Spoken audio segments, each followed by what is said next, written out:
A short demonstration of the Rainmaker by Green Electronics. It's an irrigation control system.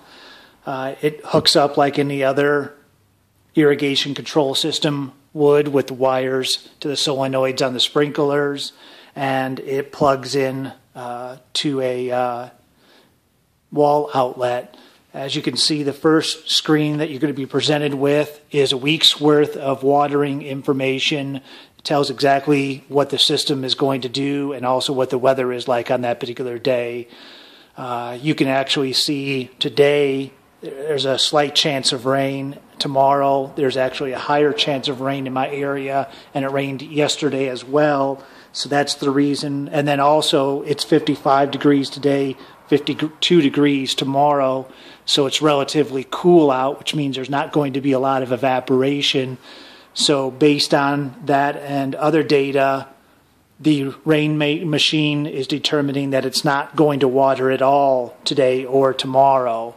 Monday gets a little bit warmer, so it's going to only rain at 32% of my maximum settings.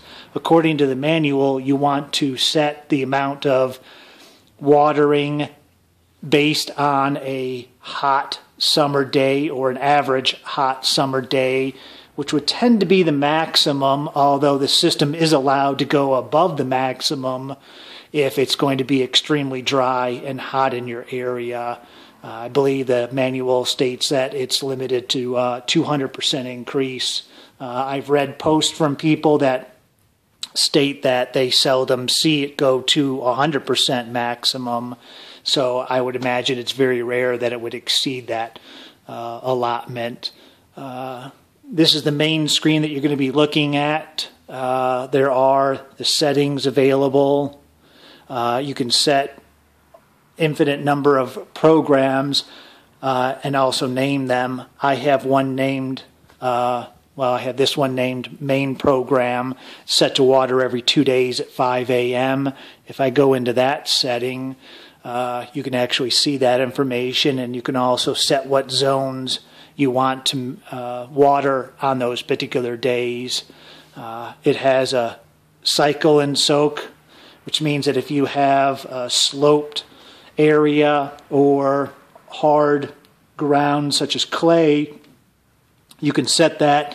It'll water partially, turn that zone off, go to other zones, then come back to that zone and continue watering the allotment. That way it gives the watering in the first segment the ability to soak in so it just doesn't run off. If you don't want to go by the weather data and just want a strict time allotment from or whatever you set, you can ignore the weather data. You can run this program now, or you can delete it. If I go back, you can actually set as many programs as you want. I plan on setting an additional one with a slightly reduced watering time, just so I can test out the system and be able to bounce between the two programs rather quickly. And if you go back, you can actually set the zones here. All of the zones that you have, it's up to 12 zones. I have 6, so if you scroll over, you can see the other ones. You can see the inactive ones that I don't have connected. And you can set whatever name you want for those zones so you can more easily recognize them. Very, straightforward. I'll show you one of those screens. It's basically the name that you want to associate with that zone, and then also the type of vegetation. You can change that, and that way it'll use that information in order to figure out how it wants to compensate for the weather based on the type of vegetation that you have in that area. Lawn, fruit trees, flowers. I would imagine flowers probably, it doesn't want to cut down on the watering of those flowers as much as it would, let's say, for fruit trees or probably even lawn. So you can set the different types, and then it also actually has one for other in case nothing fits. If I cancel out of that and go back, if I go back one more, rain delay, this setting is only to manually delay or turn off the system based on, if you've had rain in the area. I can't imagine using it very often. You could rain delay it even longer if you wanted, maybe if you were going to be out of town or something like that and did not want the system to come on. High and low temperatures. It allows extra watering for hot days, which means that it can actually go above your preset amount. You can turn that on and turn it off. No watering if the temperature is under a certain amount. It has predefined numbers in here, 32 degrees, Fahrenheit, 36, 41, 50. So you can choose that. So that way, if it's going to get cold in the area or there's going to be a freeze, you can actually turn off. You will not allow it to water at those particular days that the temperature is going to dip down to that temperature. You can also have no watering months and set that for any months. I usually turn off the system in the wintertime, but I've set it to November, December, and January just to be safe. If I back out of that screen, the next one is advanced. This has your Wi-Fi connections, your location, so you can tell the system where exactly you're located. You put it into your address, and it's very easy. The developers made that very easy to set. You start typing in your address, it'll actually fill it out once it finds it. You can set the password for your Wi-Fi. The display allows you to control the brightness. You can see that this screen actually can get very bright. So there's no issues there whatsoever. Screen timeout can also be set. And then updates. It'll automatically update. It'll tell you whether or not its update has the current information. There's also a feature on here called Send Diagnostics. I imagine if you're having a problem that the company can have you actually send the data from the device to them so they can analyze it to try to correct any problems. Tells you the run time as well. If I back out a few screens, go back, I think I touched everything in the settings. I go back.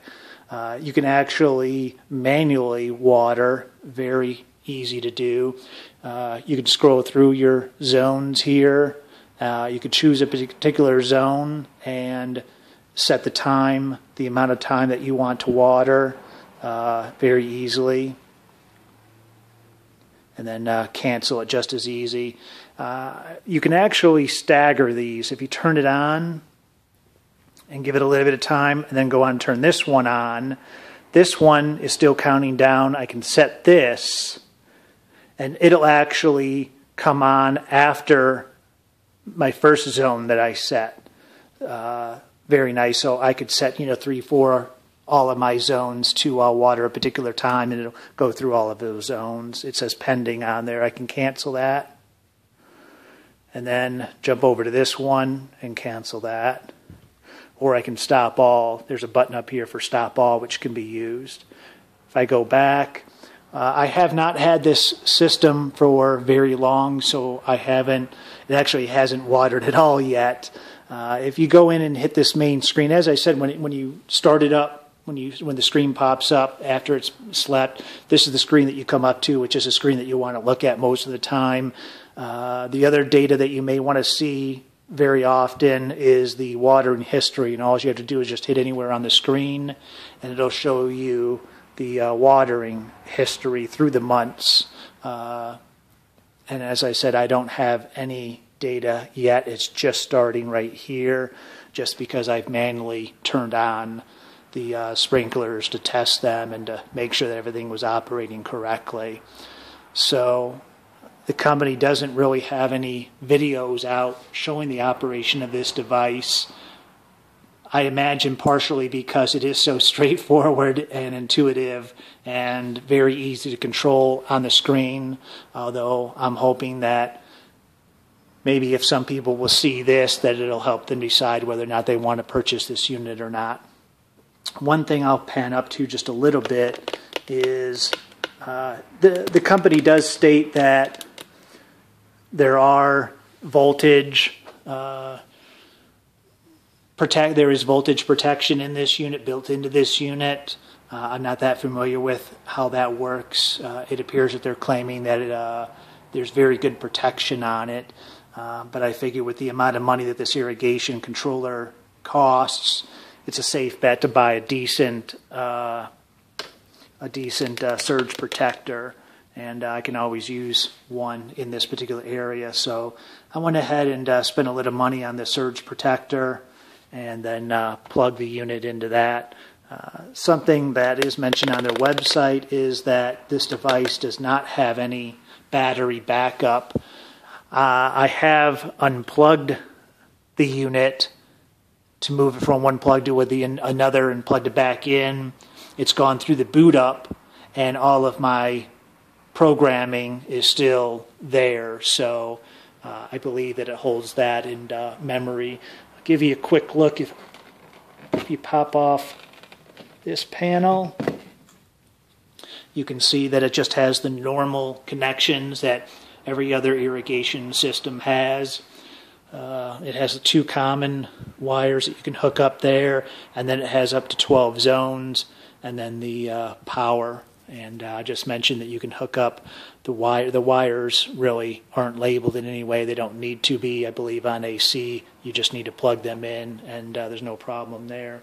I'll show you one thing that's very nice that the company includes.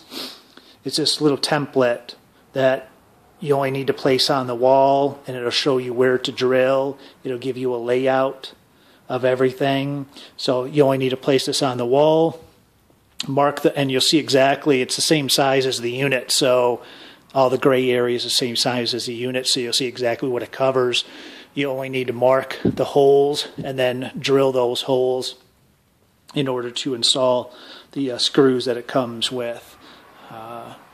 And then it just simply screw in the top one, it hook mounts, and then you just go ahead and screw these through the unit here in the holes, and it swivels a little, so there's a little bit of leeway there. So very well put together, very easy to use. It's pretty much self-sufficient. I mean, the whole reason why you're getting a smart irrigation system is so that you don't have to mess around with it.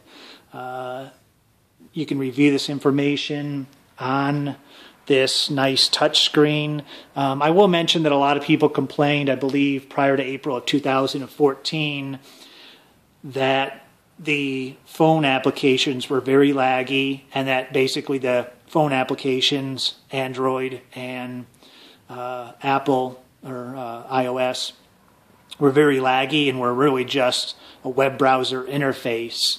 I believe as of April of 2014 that has changed, and I've not had any problem with any lag on the smartphone application at all. It's very fast, very easy to use, very easy to set up.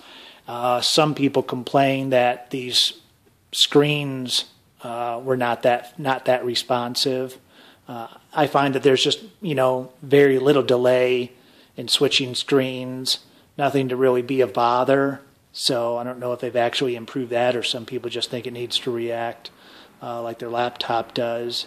But it is, like I said, you're only going to be using probably 2 screens. This main screen, which automatically shows up, and then if you hit the screen, your watering history. You may want to water manually from this unit.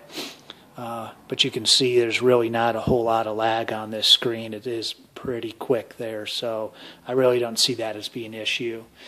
So if you do have any questions, feel free to leave those in the comments area below. I'll try to take a look at them. Like I said, right now, I've only had this unit for about a week or so, but I think it's pretty straightforward, and I really don't see any surprises later on. But again, if you have any questions, feel free to leave those in the comments below.